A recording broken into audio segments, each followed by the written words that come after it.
Backup Officer Galen Dean McGinnis arrives to see the guys strolling into a park. Alerted to the situation, he goes to ask the man about his strange behavior. And the answer is deadly. Get a gun on him. I need help. Without a word, the culprit tries to turn cop killer.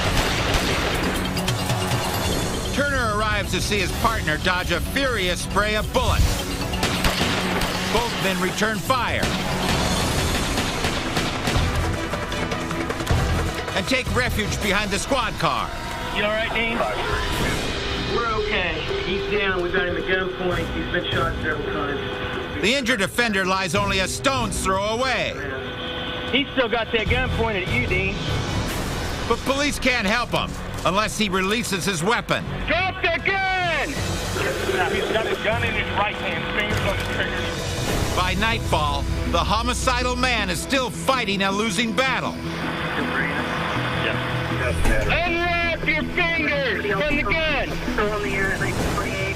And ultimately, his stubbornness does him in as he dies from his wounds. The shooter was later found to have alcohol and drugs coursing through his veins. It may explain why he lashed out at the law. Get a gun on him. And instead of walking away with his hands on his head, I need help. Drop the gun! he chose to die with his finger on the trigger. He's still got that gun pointed at you, Dean. Blue Ash, Ohio. Patrolman Scott Knoll pulls up to a suspicious scene. A car creeping outside a high school. He tries to find out what the two men are doing. But they're not sticking around to chat. The suspects cut a wide U-turn, nearly sideswiping the cruiser. Officer Knoll alerts his department to the pursuit. I just had a vehicle try to ram me westbound on Cornell Road. It's a black Monte Carlo. And he soon learns why the pair is fleeing.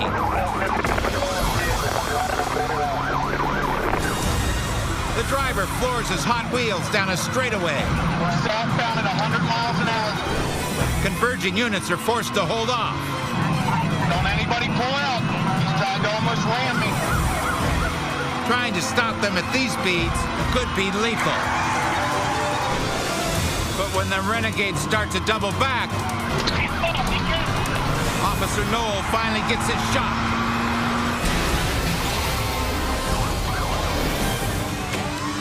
He T-bones the vehicle, shocking the wheelman. A second squad car tries to block in the bandit, but he floors it in reverse, taking dead aim at some cops. They're forced to take extreme action. A lawman jumps out and fires at the hoodlum. Incredibly, bullets don't faze these fugitives. The only other approach is to keep hammering their point home. As one prowler punches a slippery sedan, Sergeant Edward Sharon moves in and nails it.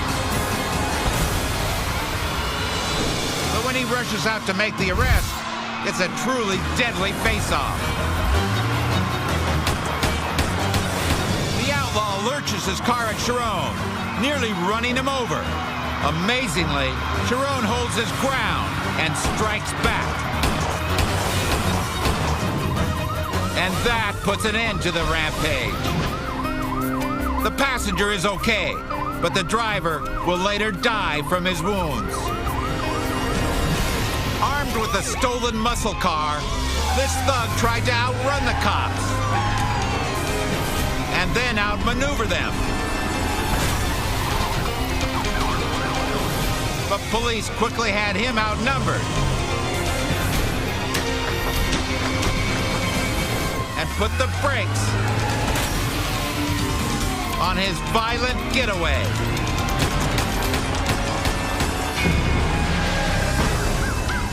Nevada, Iowa.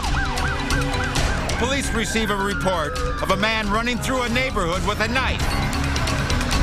Officer Adam Fischels races to intercept the suspect. But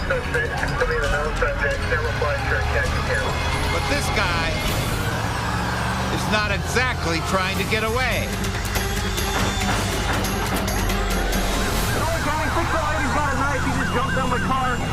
Fischels has to hit the gas as the crazed attacker tries to slash his way through the door.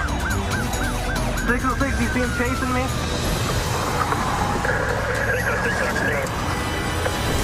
Officer Kalen Fitzgerald responds and spots the suspect on his buddy's case.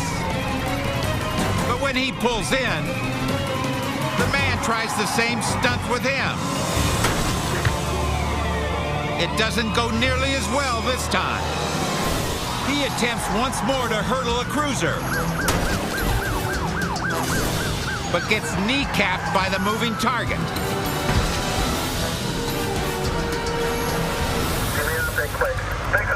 With the car. It looks like he's breathing. He's face down. I can't get much more. The suspect will recover, but it's later revealed that he has a mental illness, which prompted this bizarre outburst. He's got a knife. He just jumped out my car. Cops will later drop the charges in favor of psychiatric care. After all, labeling this guy a master criminal would be quite a leap.